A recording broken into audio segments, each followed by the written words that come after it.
Hi guys, welcome back to my YouTube channel. ನಾನಿವತ್ತು ಈ ವಿಡಿಯೋದಲ್ಲಿ ಏನು ತಿಳಿಸ್ಕೊಡ್ತೀನಿ ಅಂದರೆ, ನೀವು ನನ್ನ ಒಂದು ಪ್ರಾಜೆಕ್ಟ್ ಲಿಂಕ್ನ ಡಿಸ್ಕ್ರಿಪ್ಷನಲ್ಲಿ ಕೊಟ್ಟಿರ್ತೀನಿ. ಆ ಪ್ರಾಜೆಕ್ಟ್ನ ನಿಮಗೆ ಎಕ್ಸ್ಪೋರ್ಟ್ ಮಾಡ್ಕೊಳೋದು ಹೇಗೆ ಅನ್ನೋದು ಗೊತ್ತಿಲ್ಲ ಅನಿಸುತ್ತೆ. ಸೊ ಅದನ್ನೇ ನಾನು ಇವತ್ತು ತಿಳಿಸ್ಕೊಡ್ತೀನಿ. ಸೊ ವಿಡಿಯೋನ ಸ್ಕಿಪ್ ಮಾಡದೆ ಕೊನೆವರೆಗೂ ನೋಡಿ. ಹಾಗೆ ಏನಾದರೂ ಡೌಟ್ ಇದ್ದರೆ ಈ ವಿಡಿಯೋದಲ್ಲಿ ಕಮೆಂಟ್ ಹಾಕಿ. ವಿಡಿಯೋನ ಸ್ಟಾರ್ಟ್ ಮಾಡೋಣ.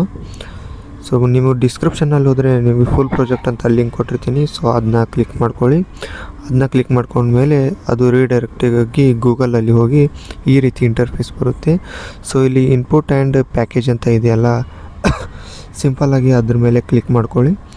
ಕ್ಲಿಕ್ ಮಾಡಿಕೊಂಡು ಅದನ್ನ ಹೋಲ್ಡ್ ಮಾಡಿ ಇಟ್ಕೊಳ್ಳಿ. ಸೊ ಪ್ರೆಸ್ ಮಾಡಿ ಇಟ್ಕೊಂಡ್ಮೇಲೆ ಅಲ್ಲಿ ಒಂದು ಇಂಟರ್ಫೇಸ್ ಓಪನ್ ಆಗುತ್ತೆ. ಸೊ ಅಲ್ಲಿ ಕೊನೆಯಲ್ಲಿ ಶೇರ್ ಲಿಂಕ್ ಅಂತ ಇದೆಯಲ್ಲ, ಅದ್ರ ಮೇಲೆ ಕ್ಲಿಕ್ ಮಾಡಿ. ಆ್ಯಂಡ್ ಇಲ್ಲಿ ಇಂಪೋರ್ಟ್ ಪ್ಯಾಕೇಜ್ ಆ್ಯಂಡ್ ಲಿಂಕ್ ಇದೆಯಲ್ಲ, ಆ ಲಿಂಕ್ನ ಕಾಪಿ ಮಾಡ್ಕೊಂಡ್ಮೇಲೆ ಎಲ್ಲ ಫುಲ್ ಬ್ಯಾಕ್ ಹೋದ್ಮೇಲೆ ನಿಮ್ಮ ಒಂದು ಕ್ರೋಮ್ ಅಥವಾ ಗೂಗಲ್ನ ಓಪನ್ ಮಾಡ್ಕೊಳ್ಳಿ. ಆಮೇಲೆ ಅಲ್ಲಿ ಸರ್ಚ್ ಐಕನ್ನಲ್ಲಿ ಆ ಲಿಂಕನ್ನ ಪೇಸ್ಟ್ ಮಾಡಿ ಸರ್ಚ್ ಕೊಡಿ. ನೀವು ಸರ್ಚ್ ಕೊಟ್ಟಿದ ಮೇಲೆ ಅದು ರೀಡೈರೆಕ್ಟಾಗಿ ಎಲೈಟ್ ಮೋಷನ್ ಓಪನ್ ಆಗಿ ನಿಮ್ಮ ಒಂದು ಪ್ರಾಜೆಕ್ಟ್ ಎಕ್ಸ್ಪೋರ್ಟ್ ಆಗಲಿಕ್ಕೆ ರೆಡಿ ಆಗುತ್ತೆ. ಸೊ ಇಂಪೋರ್ಟ್ ಮಾಡಿಕೊಂಡು ಇಂಪೋರ್ಟ್ ಮಾಡಿಕೊಂಡು ವಿಡಿಯೋನ ನೀವು ಹೇಗೆ ಬೇಕೋ ಹಾಗೆ ಎಡಿಟ್ ಮಾಡ್ಕೊಳ್ಳಿ.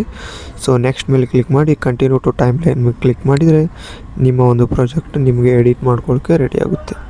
ಸೊ ಇದೇ ರೀತಿ ಹೆಲ್ಪ್ಫುಲ್ ವಿಡಿಯೋಗೆ ಸಬ್ಸ್ಕ್ರೈಬ್ ಮಾಡ್ಕೊಳ್ಳಿ. ಹಾಗೆ ಪಕ್ಕದಲ್ಲಿರೋ ಬೆಲ್ ಐಕನ್ನ ಕ್ಲಿಕ್ ಮಾಡಿಕೊಂಡು ಆಲ್ಗೆ ಸೆಟ್ ಮಾಡ್ಕೊಳ್ಳಿ.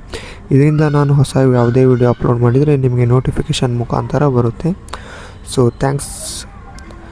ಸೊ ಸಿಗೋಣ ಮತ್ತೊಂದು ಹೊಸ ವಿಡಿಯೋದಲ್ಲಿ. ಅಲ್ಲಿವರೆಗೂ ಟೇಕ್ ಕೇರ್, ಬಾಯ್.